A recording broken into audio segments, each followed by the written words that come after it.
At 6 p.m., we'll call the meeting to order. Councilman Gilmore is going to give our invocation and pledge. All right, we'll pray. Father, we honor you. We thank you for this night, God. Let everything tonight be done decently and in order, God. God, we thank you for this city and everybody here today. In Jesus' name, amen. Face the flag for the pledge. Attention, salute, and pledge. I pledge allegiance to the flag of the United States of America and to the republic for which it stands, one nation, under God, indivisible, with liberty and justice for all. Cora, would you call the roll? Counselor Gilmore, Here. Woodley. Here. Stone. Here. Roden. Here. Boatright. Here. Beatty. Here. Mayor. Here, in quorum. Under recognitions, I'm sure most of you have heard that Charlie Rogers passed. He was a detective and an officer at our McAllister Police Department at one time, and a good friend of the community of McAllister. I mean, anytime you needed something, he was more than willing to step up and help. And Bottler of the Year back-to-back for Pepsi just brought a lot of recognition to McAllister, and I know especially with athletic organizations and all the kids, I mean, anything they needed, he was always there to help. So I've asked that flags be flown at half staff on September 3rd on the day of his funeral, and I'd like to take Tuesday, September 2nd. And I'd like to go ahead and take a moment of silence.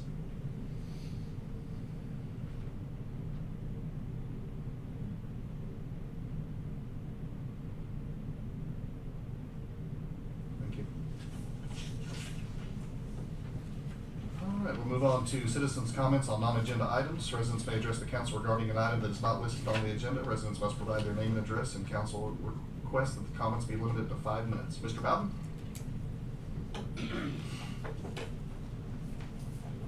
Still hard to get up.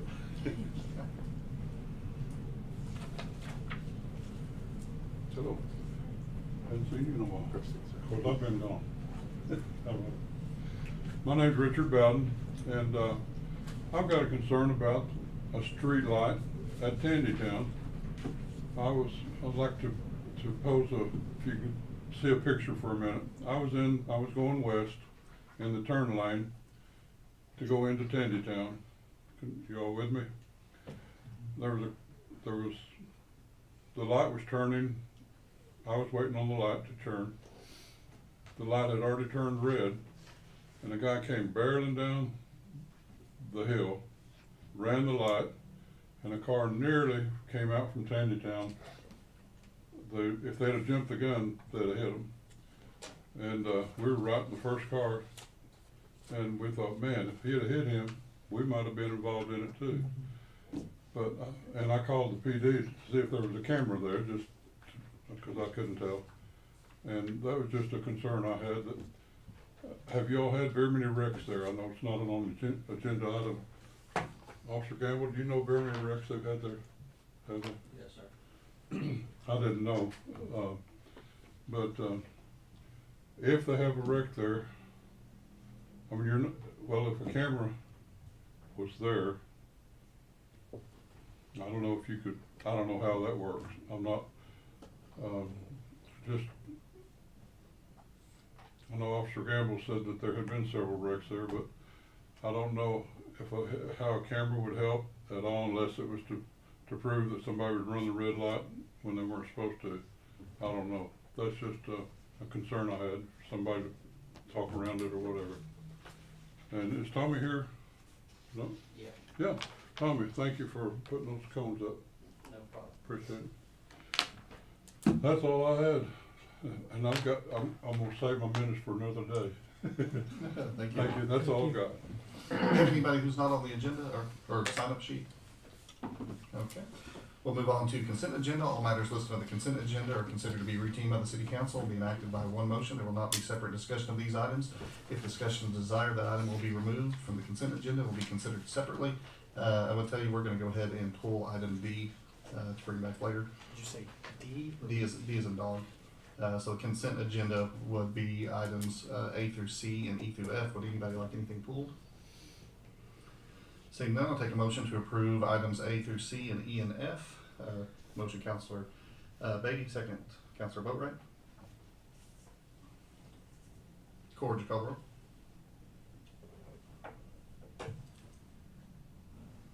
Vice Mayor Beatty, Yes. Counselor Boatright, Yes. Gilmore, Yes. Woodley, Yes. Stone, Yes. Roden, Yes. Mayor. Yes, and the motion carries.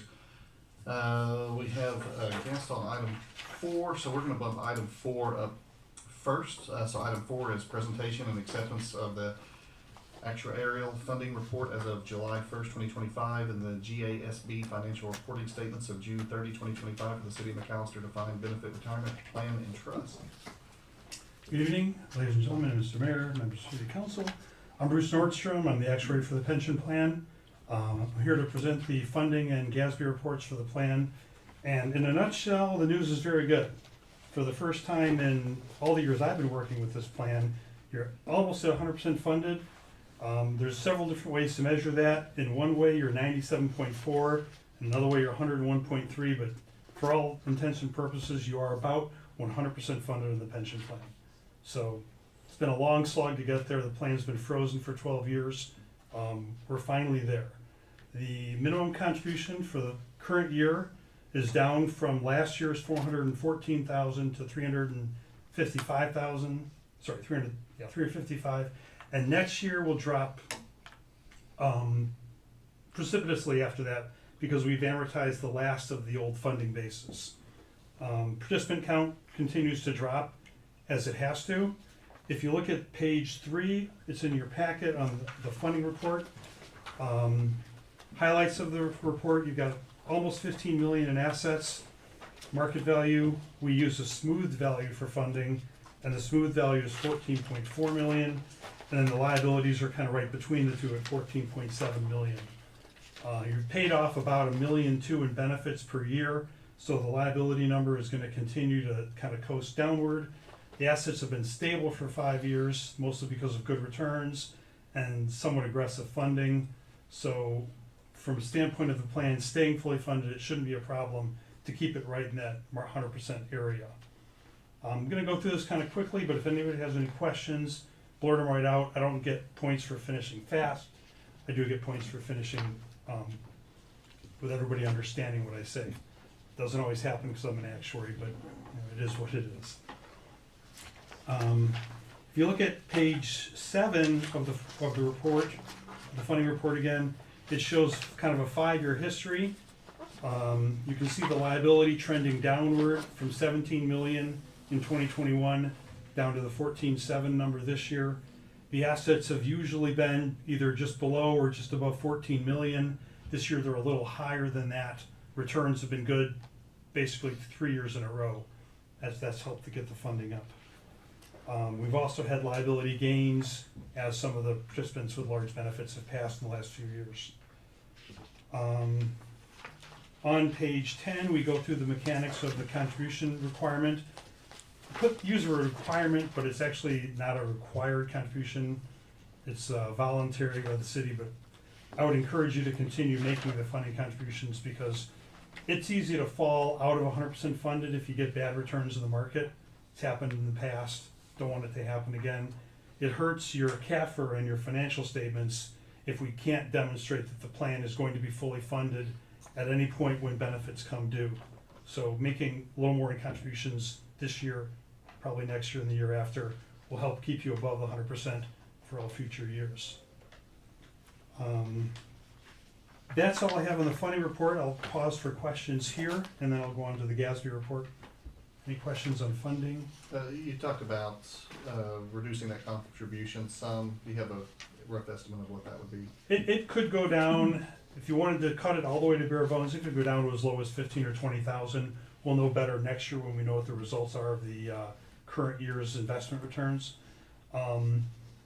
I would recommend that you stay somewhere in the $200,000 range, at least for a couple of years, because you want to make sure that you can always prove that the plan is going to have assets to pay benefits. And we can talk about why that is. The GASB standard, the Government Accounting Standards Board, requires you to project your benefits out to end of the plan, basically the last participant's age 120. And if you don't have assets available for paying those benefits, then you're forced to discount the liabilities at a much lower rate. every 100 basis points of a lower rate on this plan raises the liability about 9%. So if you were forced to use a bond rate like 4 or 4.5% for the benefits payable out in the future, that would increase the liability. Your funded status would look worse on your balance sheet, and you'd probably get hit with some bond rating points. Be more expensive to float a bond issue. Well, no, but as comparison, our contribution this year was a little over 400,000, is that correct? Right, that's correct.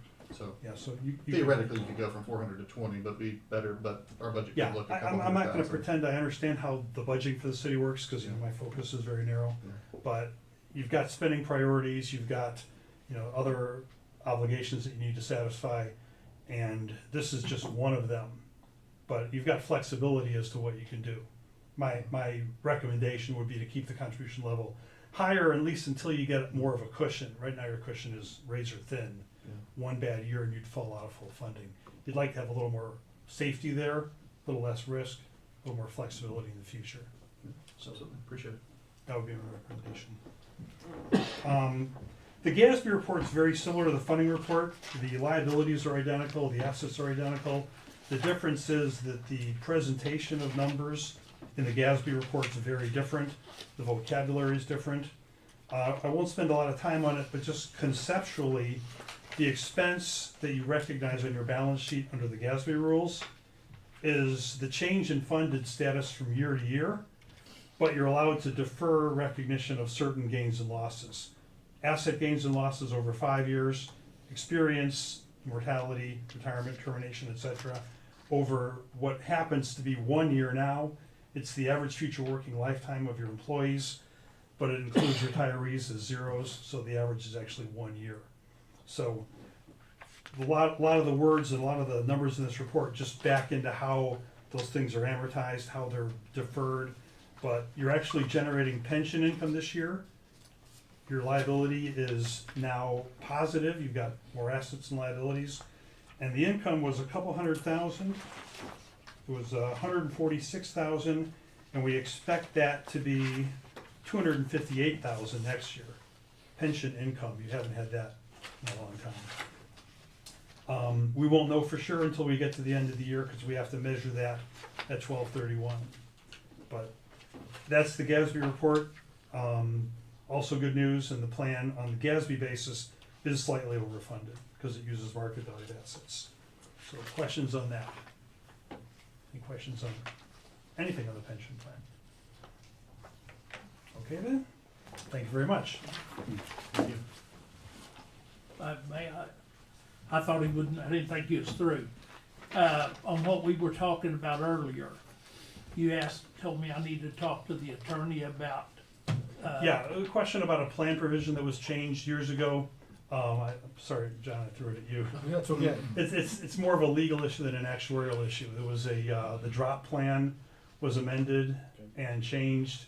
We value the new plan the way it was amended, but he had a question about how that amendment took place. Okay, the drop plan, all of the employees that took the drop plan got a dollar figure, okay? Some of the employees took the 15% because they were still working. And at the end of 3 years, Pete decided he was getting rid of that drop plan, so he cut us completely out, where the employees that were on the 15% didn't get nothing compared to what the drop plan did. Is there any way of reversing that where we get our portion that was supposed to be in our retirement? I'll have to look at the actual documents. Without those in front of me, I can't answer that. I don't want to give false hope or negative hope with those in front of me, but I will certainly get with our interim manager and we'll find those documents and I'll get an answer for you, sir. Okay. Any other questions? Does the city have a mandatory retirement age? Not to my knowledge. Looking at the different scales on here, the ages. 120. That's, looks like it. Good answer. As far as the pension plan goes, the answer is no, but the benefits are generally unreduced at 55 if you've got sufficient service. And so a lot of people who've been with the city a long time will take it at that age. Okay, that's what. But there's no mandatory age. I think that's probably not legal anymore, Yeah. unless you can prove a job requirement like pilots or actuaries. Excellent. Any other questions? Appreciate you. Thank you very much. All right, we'll move back to item number, We need a motion to accept. motion to accept. We have a motion to accept, Counselor Gilmore, second Counselor Boatright. Corge, call the roll. Counselor Gilmore, Yes. Boatright, Yes. Woodley, Yes. Stone, Yes. Roden, Yes. Beatty, Yes. Mayor. Yes, and the motion carries. All right, item number 1, discussion of possible action to approve the purchase of a Komatsu crawler dozer from Kirby Smith Machinery Inc. for the use at the landfill in an amount of $171,315. Mr. Hill? Well, we've come to that point out the landfill that we need a new dozer. The one that we have at the present time has a bad engine in it. The approximate cost is $70,000 to fix that part, but that does not bring the dozer up to a usable deal. It's wore out. 3 bids and they were all the exact same piece of machinery. Yes, sir. Any questions? Do they, excuse me, go ahead. Do they give us any kind of warranty? Yes, we will have a 5-year warranty on this dozer. Could that be used if we had a wildfire in McAllister or anything? Well, it's being purchased with landfill money, so Oh, okay. its purpose is gonna be for the I was landfill. wondering if we couldn't use some of that agricultural wildfire grant for that or something.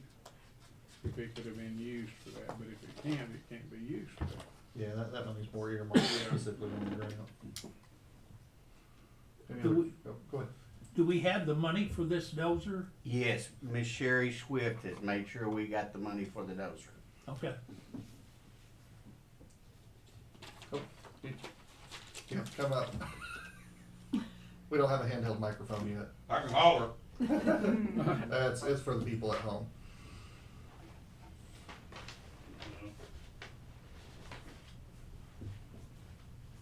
I just had a question. Sorry. No, you're fine. Have there been any other, did you get any more bids from anybody else? Yes, we got 3 different bids. Okay, that was the lowest, That's lowest bid, yes, Best sir. best bid? Yes. That's all I had. Then you caused a lot of trouble. Thank you. Y'all have any further questions? Motion to approve. Motion Counselor Boatright, second Counselor Woodley. Corge, call the roll. Counselor Boatright, Yes. Woodley, Yes. Stone, Yes. Roden, Yes. Beatty, Yes. Gilmore, Yeah. Mayor. Yes, the motion carries. We're gonna pull item number 2. Move on to item number 3, discussion of possible action upon a resolution for a use permit after review in the C4 Redistrict Commercial District for use of the property located at 439 West Carl Albert Parkway, described as the west 60 feet of Lot 6, Block 314 in the city of McAllister, formerly known as South McAllister, Pittsburgh County, Oklahoma, for the use of multifamily residential moderate intensity consistent with section 62-263. Good evening, council. I made sure to put really on legal there for you. So this property, as you see, is on West Carl Albert Parkway. It is currently zone C4.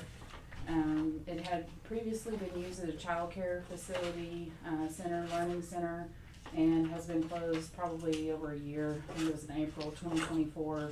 The new property owner would like to make this into apartments. He plans for 3 apartments, and the C4 restricted commercial district, it's actually C1 through C4. They do allow the multifamily. So this is a use permit after review. So the planning commission considered this at their July 15th meeting and voted to recommend this for city council approval. And it does meet all the technical requirements of that use permit after review. And the resolution that's included in the packet also outlines all the screening, landscaping, lighting, and parking stipulations of that multi-family use in that area. So even if it changes hands, those are in there to help ensure that's continually followed even after they change this into apartments. We feel like this is probably the highest, best use for this structure, and I feel like the site plans that are included in the packet are, they're well thought out, and they seem to have a pretty solid plan. This is roughly right across from the other apartment complex. I mean, I think they're. No, this one's on D Perfect. Street, so we're the Sinclair. It's right across Carl Albert Parkway. It's on the north side, Carl Albert Parkway. It was in vet a long time ago. It was, Vet yes, office. it was a vet office before it was child care learning center. But it has been vacant for some time, so it'll be nice to have, you know, it occupied. Is there gonna be upstairs to this apartment? Yes. And So- they'll have stairways, emergency exits to get out from, I would imagine so. Yeah. There is, so on the first floor, the first apartment is 882 square feet, 1 bed, 1 bath. The second apartment is 623 square feet, 1 bed, 1 bath. And then on the second floor, the apartment 3 is, 1,148 square feet, and it's 2 bed, 2 bath. So, and it would have to meet all the building codes and everything. I just didn't think the ladder stairway going up was adequate right now, so that's the reason I asked. Is it a remodel? Yes, well, it'll be a change of use, so they would have to, you know, pull the building permits and submit all So any that. of that code you would catch. We have not got that far yet, cause, Yeah. they first would need the permission to do it by zoning, yeah, Mainly just saying we'll catch that on the backside of correct, making sure it's built correctly. yes. Perfect. Any further questions? I make a motion that we approve this. Second. First Counselor Roden, second Counselor Boatright. Corge, call roll. Counselor Roden, Yes. Boatright, Yes. Beatty, Yes. Gilmore, Yes. Woodley, Yes. Stone, Yes. Mayor. Yes, and the motion carries. Thank you, council. Thank you. Any new business? No new business. Good deal. Staff reports, we have Mr. Sumner. And, tonight you're actually gonna be speaking, on your third phone, the airport. I am, yes. So, with a few transitions, we've been filling in a few roles and helping out. So, thank you for the opportunity tonight to give you a little brief update on the McAllister Regional Airport. So, first off, we do have the keys to the new terminal, so we're really excited about that. But we are not operating out of there yet, so it's close. But we got a few things we're still working on. So, staff is working to piece together the furniture and getting operations moved over to the new building. We're in the process of getting internet, Wi-Fi to the building as well as other communications transferred. So our goal is to make this a smooth transition for all the pilots and the staff. And we have set a date for the grand opening. So we're looking at doing 2 different events. One for VIPs, donors, and partners that will be on Friday, October 24th from 11 a.m. to 1 p.m. And our goal is to send out invites this week, so the council will be receiving those. The following day, we're hoping to plan a public open house, which would then be held on Saturday, October 25th from 11 to 1.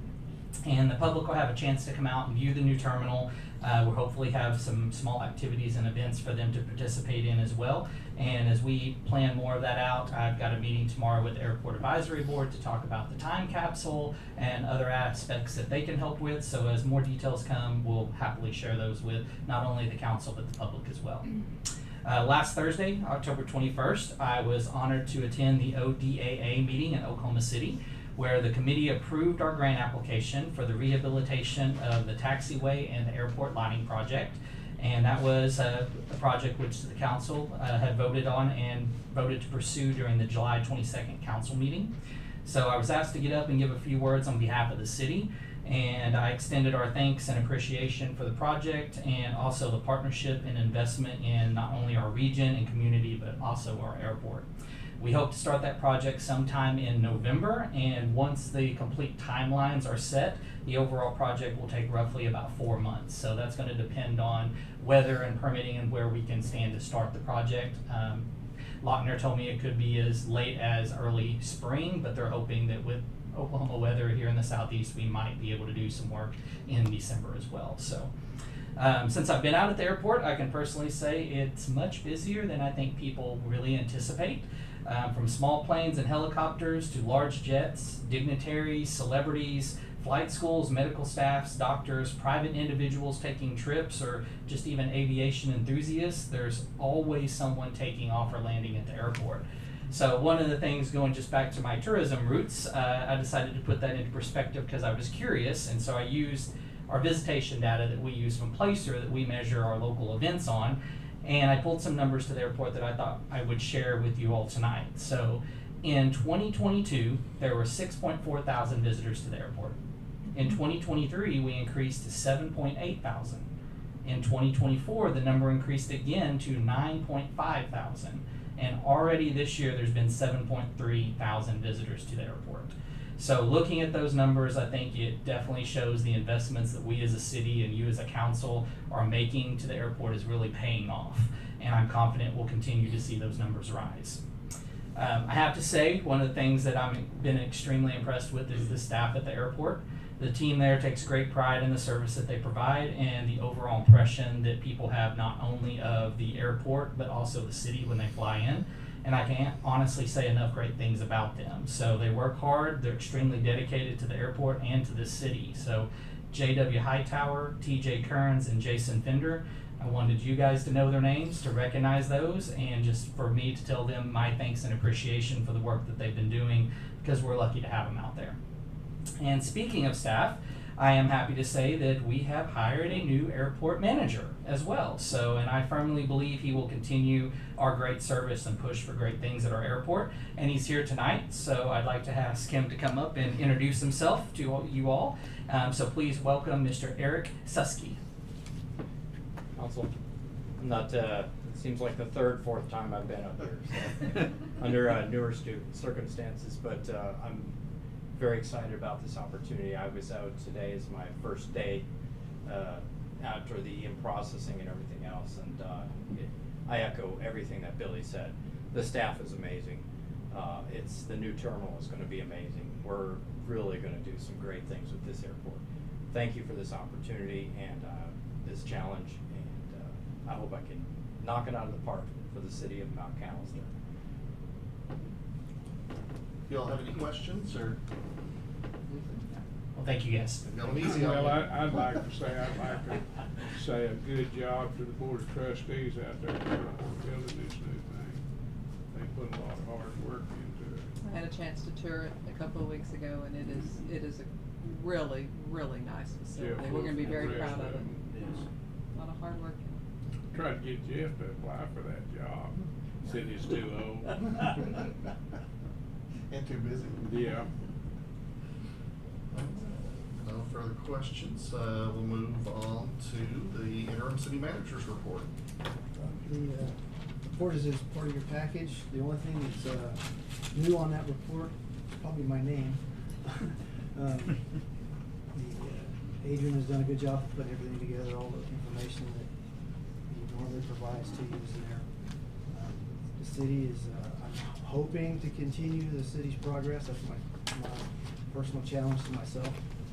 Take advantage of the things that have been coming down to us through economic development, city growth. My initial plan is to make things continue to operate as they should, help the citizens of McAllister in any way I can. When you reach out to me, my intent is to answer you with as much information as I can, as quickly as I can, to try to satisfy the need that you bring forth for our citizens. That's all I have. Thank you. Appreciate it. All right. Remarks and inquiries by the city council? I've got a couple of things here. Last week, a couple of us council people were able to go and meet with Dr. Stieber, the McAllister Public School Superintendent, Kevin, and Chris were able to go. There's an election coming up on September 9th for a school bond issue. And I want to encourage everybody to go and get the facts off of their website, do a deep dive on it, and vote with facts on September 9th. Woodley? Stone? I just want to echo what Levi said about the school bond issue. It even brings tourism to the town. They've been hosting various tournaments. This will also enable them to host more. It brings people from out of town into our town to spend money, and we like that. We need that. We live on sales tax. Also, we have an ag program with no animals. Agriculture is very important, especially in Oklahoma, and we need an ag building that we can actually have some animals in. So that's part of it. And the football stadium, it needs updating. There's some of the stuff that absolutely has to be done. School bond difference on your property taxes, a small difference, but we have to invest in our town. We've got to put some money back into this school. We've got businesses coming in. We've got people who are going to be looking at our schools. We need to really put a little more investment into them. So anyway, that's all I got. I'm good. All right. I'm good. Dave? So I just want to reiterate what Chris and Levi said. If you tour any of our facilities, our schools are way behind as far as a town of the same size as we are. Our schools they're basically falling apart. You go to the football stadium, you go to the locker rooms, it's antiquated, very antiquated, and so we've got to invest. A town that invests in itself will actually grow, and that's what we need to keep our mindset in. If we invest in ourselves, we can grow. I deal with CEOs and doctors all the time. They come to our town and look at relocating a manufacturing plant or relocating a distribution center to our town, or coming here as a doctor. And if one of the first questions they ask me is, "How are your schools?" Well, our schools are not good. Our school, if you go, the teachers may be good, and yes, Oklahoma is ranked pretty low as far as education goes in the country. But we have got to invest in our facilities, because if we don't and other towns do, guess where those people go? They go to other towns. So that's all I have. I appreciate it. All right, thank you. All right, mayor's comments. Just to kind of continue that conversation a little bit. A lot of the misnomer when it comes to the bond is, well, the school has funding they need to live. They're spending too much money, or they're not spending their money appropriate. But the school does not receive millions and millions of dollars to take care of these buildings and build new buildings as we expand. And so a lot of that conversation kind of comes in with the city of the same thing. But then what you have to realize, we don't get ad valorem taxes, and we live off of 4 pennies out of every dollar to pay for the city. I think we do a very amazing job to take care and do what we do. And the school does the same thing, and they've moved forward. They've combined some elementary schools to reduce the number of buildings they have. But the fact of the matter is, the stadium is like a WPA built, where they've done some things to keep the gravel and the rocks from hitting people, from falling down, that needs to be taken care of. The band building over at the stadium is probably time and a half of this room. So if it's raining where you can't get like electronic keyboards and the woodwinds out, they have no awning to go under. We try to feed the kids a little bit before the home games, and they're literally sitting outside. There's, I think, one little bench. We're dragging up a couple of tables to do that. You said the ag facility. You don't think about it in town, but you don't typically keep a pig out in your backyard. And so if the kids want to do show animals, they have to live in the country or not do show animals. And to add to that, but it really does. And I have the same conversations that Kevin has when we're talking about business, and they go, I'm trying to get an employee in here that we pay $150,000 a year, and they're, where can I live? I want to live in a nice house. And what are the schools like? What are the amenities in your community? And this is one of the amenities that we can control, and it's our responsibility as citizens to bring that to our community and drive our economics, and we will get that paid back through the growth of our community, the people that come to our community, and building up. So please help support our community and our schools. On a really positive note, I got a call. I had not had a chance to read the article yet, but the World Atlas had some information in the Daily Oklahoman, and McAlester was ranked number 2 of all places to live in Oklahoma. So we got a little recognition there. Sorry, Muskogee didn't make the list. We're used to it. So that was really cool, and just to prod Muskogee a little bit more. Yeah, it's a pick on Muskogee night. Mayor, who gave us that designation? It was the World Atlas, I believe, is Okay. who did the tabulation, but it was published in the Daily Oklahoman Sunday. Years ago, I was watching national television, and they said of the 5 least expensive small towns under 40,000 in the United States, McAllister was #1. And I have an Australian friend that moved here to McAllister for that he does my upholstery work. Very good. Good stuff.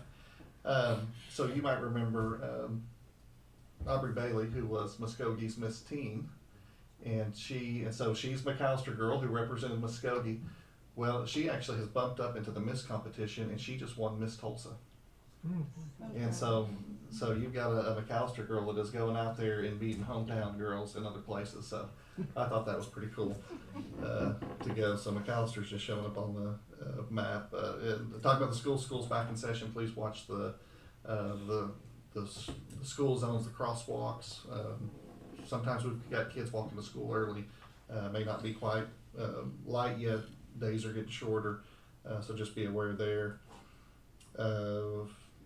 First game is in Broken Bow on Friday. If you want to come out and support the band and the football team. What else did that one? And then download the app.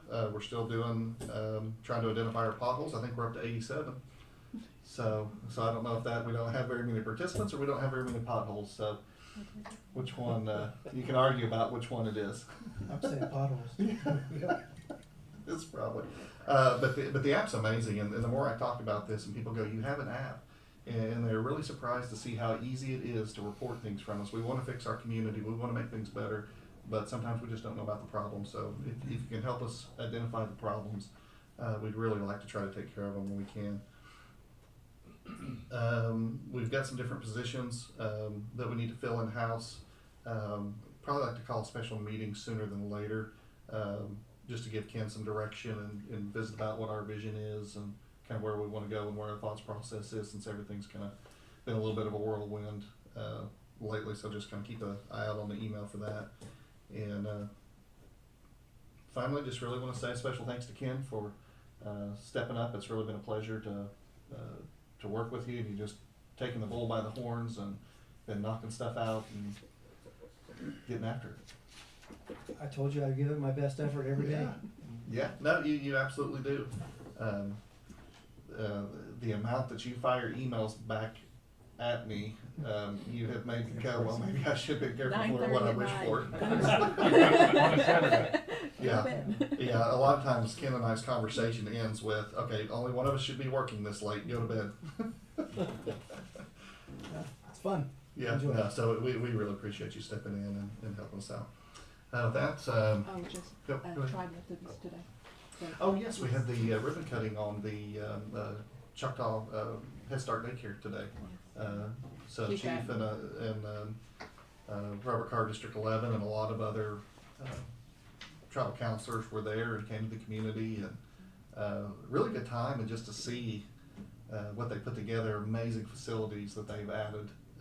I mean, even looking at between the library and the airport, just with us on our projects, you're talking over $2 million very quickly in that, not to mention all of the other projects they're doing throughout, their own projects, the clinic expansion and the Head Start and those sorts of things. So really glad to have the Choctaw Nation as a partner in that, and in the amount of support that we actually had from the other tribal counselors coming to our community. That was really cool that they took the time to come up here and celebrate with us. So with that, we'll take a motion to convene as the McAllister Airport Authority. Motion to include approval of minutes from August 12, 2025, regular meeting of the McAllister Airport Authority. Confirm action taken on city council. No, we pulled. Is that one we pulled? What did we pull? No, we pulled B. So that was okay. We pulled D, so B Oh, is B. okay. Okay. Confirm action taken on item B and adjourn. Motion from Councilor Stone, second Councilor Woodley. Cora, would you call roll? Counselor Stone, Yes. Woodley, Yes. Roden, Yes. Boatright, Yes. Beatty, Yes. Gilmore, Yes. Mayor. Yes, motion carries. Now take a motion to convene as McAllister Public Works Authority. Motion to include approval of minutes from the August 12, 2025 regular meeting of McAllister Public Works Authority and confirm action taken on City Council agenda item B and adjourn. Motion, Councilor Beatty. Second, Councilor Roden. Corge, you call the roll. Vice Mayor Beatty, Yes. Councilor Roden, Yes. Gilmore, Yes. Woodley. Yes. Stone, Yes. Boatright, Yes. Mayor. Yes, the motion carries. Now take a motion to convene as McAllister Retirement Trust Authority. Motion to include approval of minutes from July 22, 2025 regular meeting of McAllister Retirement Trust Authority and approval of retirement benefit payments for August 1st, 2025 and adjourn. Motion, Councilor Boatright, second, Councilor Stone. Corge, call roll. Councilor Boatright, Yes. Stone, Yes. Woodley. Yes. Roden, Yes. Beatty, Yes. Gilmore. Yes. Mayor. Yes, and the motion carries. Now take a motion to convene as McAllister Economic Development Authority. Motion to include approval of minutes from August 12th, 2025 regular meeting of the McAllister Economic Development Authority and confirm action taken on City Council agenda item B and adjourn.